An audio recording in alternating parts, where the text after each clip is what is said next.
Alright, welcome. I'm Joe from Techternative. Today we're going to be talking about migrating from Truenas to Unraid. So what Unraid is, for those that don't know, I guess I'll explain both. So Unraid is a paid for version of a NAS system, so a network attached storage. It is paid, so I'm kind of weary. I usually go open source. However, the thing that makes Unraid a really good product is that you can utilize hard drives that are not the same size across the board. So whereas TrueNAS has a, well, any type of NAS solution, right? If you're doing any type of RAID replication or redundancy, if you have a device or a hard drive that is bigger than the other ones, then you're only limited to the size of your smallest one, essentially, because of how the memory blocks and stuff. I'm not a storage guy. I'm just trying to explain it the best I know how. The way the memory blocks and how RAID distributes the data, you can only use the smallest block. Whereas Unraid is the same idea. You can only go up to their parity. So there's parity devices or parity hard drives, and then there's data hard drives, and you can only go up to the size of your parity, but you can have, for example, I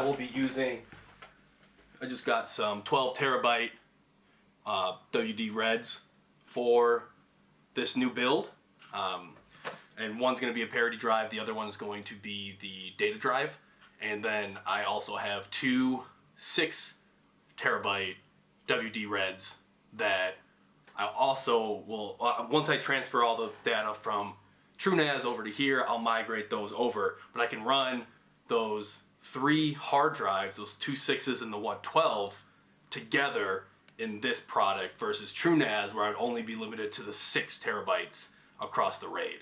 So there's benefits, and there's some pros and cons. The cons is you pay for it, right? So there's you pay for each hard drive that you want. So the lower tier is 6 drives, counting your USB as far as I know. It has to run from a USB stick, and then 5 hard drives on top of that. And then you can go up to unlimited, but then the next tier is you only get a year's worth of upgrades, and then it kind of goes up from there. So you have unlimited discs and then unlimited upgrades for the lifetime of your product. So one thing I did want to show quick was the pricing for Unraid. Like I said, it's not an open source product. You do have to pay for it. Again, you get the trial license for 30 days. However, after the 30 days, either you have to find a new USB and start it all over again, or basically you have to pay for it, right? So as a starter licenses, this is one I'm going to start with. I don't have more than 6 storage devices anyways. I'll probably keep an eye out for any Black Friday sales is really what I'm looking for. And if the Black Friday sales do come up and the lifetime license is cheaper than, it'll be $200, then probably going to go lifetime. Just because, again, you get the 6 storage devices, but only, and it's a perpetual license, so it's good forever. It's just you only get OS updates for 1 year. Again, with the Unleashed, you get unlimited storage, still a perpetual license, but you only get updates for, again, 1 year. That's why it's lifetime is nice. So just wanted to insert the pricing there because I kind of skipped over it during the video. Unlike TrueNAS, which is open source, free till they decide different. So the device that I'm switching to now is a Supermicro. The motherboard is an X10 Drew with a Intel 2680 version 4 CPU, which is a little bit overkill. However, I do have videos that I'm going to be using for my Plex that I need that extra little bit of CPU power to encode. The Fire Sticks in my house are just not, the direct play from Fire Sticks is garbage, right? So I usually encode those back to the Fire Stick, which uses up CPU power, and I saw my old ones pegging out on even 720 videos. 1080s, just 1080p is going to be a little bit more CPU heavy, as well as the 4K videos that I also have, the 4K movies. So that's why I went with that one. The version 4 is from 2016, so it's a little bit newer. I try to buy old stuff, so this is probably the newest server that I have. It's a 2U server, and I'm going to show it to you now, right after this. So it's a 2U, 3.5-inch supported HDDs drives, so there's 12 of those in the front. I went with that so I could basically put as many hard drives as I want in this thing. I always buy from eBay. I have, 5 different servers that I've bought from eBay, a couple Dell, and then a couple Supermicros as well. This one came in a little bit, I'll make a whole video on, the pros and cons of eBay, but they're really cool about it. They sent me a new module, a new PCI, whatever they're called, RAID cards. I also did some modifications because this is an X10 Drew. It comes with the ability to run 2 CPUs. I am only going to be using one. These are kind of heavy wattage wise, right? This is an enterprise level server, and I don't need, it pushes about 140 watts according to my little tester with 2, and it pushes about 80 to 90 watts with just one CPU.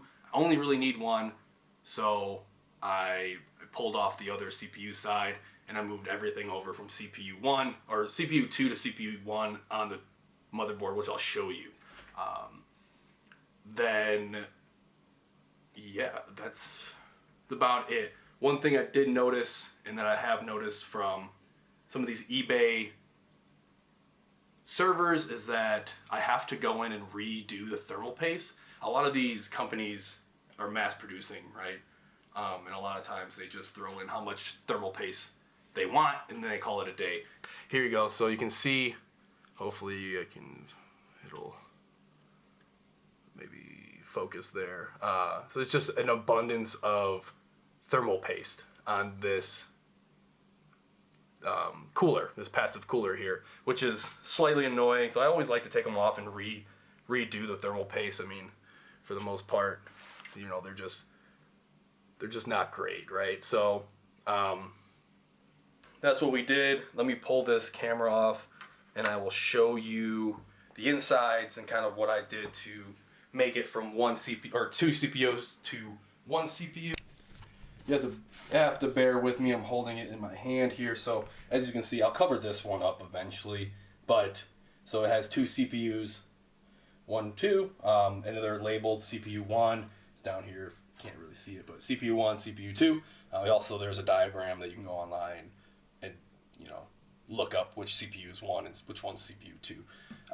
And then the capabilities are like 700 gigabits worth of RAM. So I moved over the RAM from being split between CPU 1 and CPU 2. There's 32 gigs here. So I moved them back over to CPU 1. So CPU 1 has all the RAM sticks, as well as the RAID card. I moved to, this is a CPU 1 RAID card riser here that has 4 gigabit Ethernet cable, or gigabit ports here. So it's just a riser, and I plugged it in there. So it's all running off CPU 1. Pretty much everything on CPU is dead. I also did pull out the PSU 2 because I don't really need both, and it does suck up some additional wattages, which I can spare. So this one's, I think, 750 watts. So it's more than enough power. I'm not really worried about redundancy, so I don't really care too much about that. And that's basically what I did here. So I put the new thermal paste on and cleaned up some of the fins and stuff on there, moved the RAM over, and then I did install 2 of my hard drives, and then we will see if it turns on. We'll see if it registers the RAID card, which will register the hard drives, and hopefully the CPU doesn't explode. That's what we're going for. let's go over to the computer. Let's turn this thing on and let's see if everything is working. All right, we're back here. We got the BIOS pulled up on the Supermicro. Everything's looking pretty good. Memory is showing up correctly. I did see one of the hard drives boot when it was looking. It said I didn't capture that, but it did when it was booting up. It did show the hard drive. Gonna go ahead and let's just make sure the dates here set. What's today? The 20th. Oops. 33. All right. That's good enough. Doesn't really totally matter. Let's see. Security. No, wait. No. CPU configuration. We'll just check out some of this stuff here. 32 gigs RAM, no CPU 2 goods, registering at 2680.4 there. Let's see. Hyper-threading enabled. What do we want to see? Yep, that's enabled. Virtualization enabled. Think we're good. We'll switch back over. We'll switch over to the main computer here. In order to get the product, there is a 30-day trial, whatever. Free trial here. Basically, we just have to download a Unraid USB creator, run that as an admin. Basically, we're just going to create a boot device. It'll put all the file structures that's needed into the USB. We boot from the USB. Bada bing, bada boom, we're ready to go, right? So let's just do that. We'll choose UOS. We're going to go with the latest and greatest, right? Unraid 6.12.14. We're going to choose our storage. We got a flash drive in here. So one thing to notice, right, is so you have to get USBs with a GUID, right? So a unique identifier, right? Every USB you have needs a GUID. Not all USBs come with GUIDs. So I will show you. Let me just pull up what I've bought. So I bought these. They're 32 gigs. They're PN SAW. I've never heard of them. Just regular pen drives. Nothing crazy. Okay, quick update. I'm gonna interrupt this guy quickly to tell you to not utilize these USBs. They work. They're gonna get the job started for you. I had mine fail in 7 days. 7 days. So go ahead and just not get these PN SAW swivel memory stick thumb drives. Just don't do it. Because they're not worth it. So I went and bought just a 3-pack of the PNY's Attache 4s. Make sure it's a USB 2.0. But yeah, don't even waste your time. Don't even waste your time on the other ones. 7 days, it failed. But they do have a unique GUID or a unique ID, so that's nice. I can use this to boot Unraid. So we're gonna go in here. We're gonna create it. Server name, we'll do Unraid. We're gonna do a static IP 192.168.89.2.5. Gateway is the .1 address. I want to just go over. It's annoying.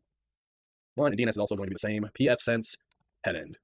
Because that's what we do. We use pfSense in this house. All right, what is this? Unraid, static IP, got the IP, gateway, DNS, continue. Just grabbing screenshots because I don't want to do this more than once. Because again, talking about that GUID, once you GUID and you set up your Unraid, you cannot use that, and it's because it's a pay to play, right? So you have a unique GUID, and then keep saying unique GUID. You have a GUID for your USB that gets basically sent up to Unraid, and that's how they keep track of that you're not abusing the free trials. So I'm only going to do this once. Usually I make all my documentation alone and not on a video, and then I will come and do the video real time. So it's a little bit different today. We're going to just do it all in one, and hopefully everybody understands. Okay, continue. This will be erased. That's fine. Let's write it. And once it's done writing, we'll reboot the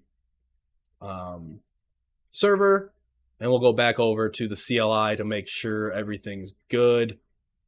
And it boots up to Unraid. I'm not sure if there's any configuration needed. This is my first time running it, and I didn't really go through too much of the getting started guide. So we're going to learn together. Okay, that took a lot longer than I thought. It took about 4 minutes to write to this USB. That's fun. Okay, we'll continue. It should be all good. We will plug in the USB and we'll reboot the server. I'll meet you over on the server side. Okay, for whatever reason, the capture card didn't capture the boot up process, but as you can see, it booted from the USB. It now has the correct information for the IP address. Let's see if we can ping it over. Let's go back to the main screen here. Let's get our old fancy dancy command prompt ping. Ooh, we cannot ping it. Let's see. I can ping it now. I had my VLAN set up wrong on one of my switch ports in my office. That's why you always go back to layer 1 and layer 2 issues. Yeah, let's get over to the main page. Okay, we'll give it a, we'll start a 30-day trial. We'll launch into Unraid. We'll sign into Unraid. Sign up quick.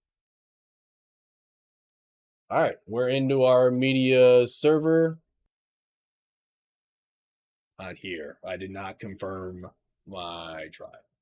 Expires in 30 days. Fine. Registered there. Cool. Back to Matt dashboard. And we're in OS trial. So we're going to go to main, and then we're going to assign parities. Okay, cool. So it does kind of go in order, I think, because this is my first slot for the disk. And then I'll just go pop this bad boy in.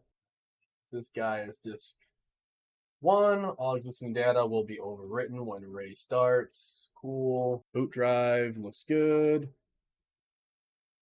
And we will see.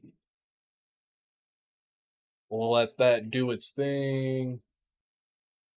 I want to format my disk. So it started. Then I need a format because it's unmountable. All right, and then it'll go into formatting. Thought I clicked it. Oh well. It's the first video in a long time, so we'll just roll with it. We will just roll with it. Like Unraid is going to take about 16 hours to parity. I don't really want to start any data transfers or anything like that until that happens anyways. So if you like the content, you're kind of vibing with the feel of the videos, you're kind of laid back, let's chit chat, let's play with tech, even tech that we're not too familiar with, because that's what we do. That's how we learn, that's how we grow, and that's how we get better at what network engineering is, right? We just trial and error. Let's just keep on keeping on until we can't anymore. So yeah, please like, comment, tell me I'm an idiot down in the comments. I don't care. I will catch you in the next video. Please like, subscribe, follow me on any of the above social networking. We've got Twitter or X, and we'll set up a BlueSky. We have Discord. Come jump into the server, and we'll chat some whatever. Memes. I'm always into memes, network security, career, whatever. I also have a website that I'm working on getting my blog set up. I'm going to be daily blogging, well, hopefully daily blogging. Start of the new year. Whenever this video drops, it might already be the new year because I have to get it edited and finished. Then, yeah, like, subscribe, follow us on any of the social medias, follow the website, or go to the website and look out for any of the blogs that I'll be posting. I look forward to the next one. I'll see you in the next one. Thank you guys so much for being here. We'll catch you in the next time. All right. Take it easy.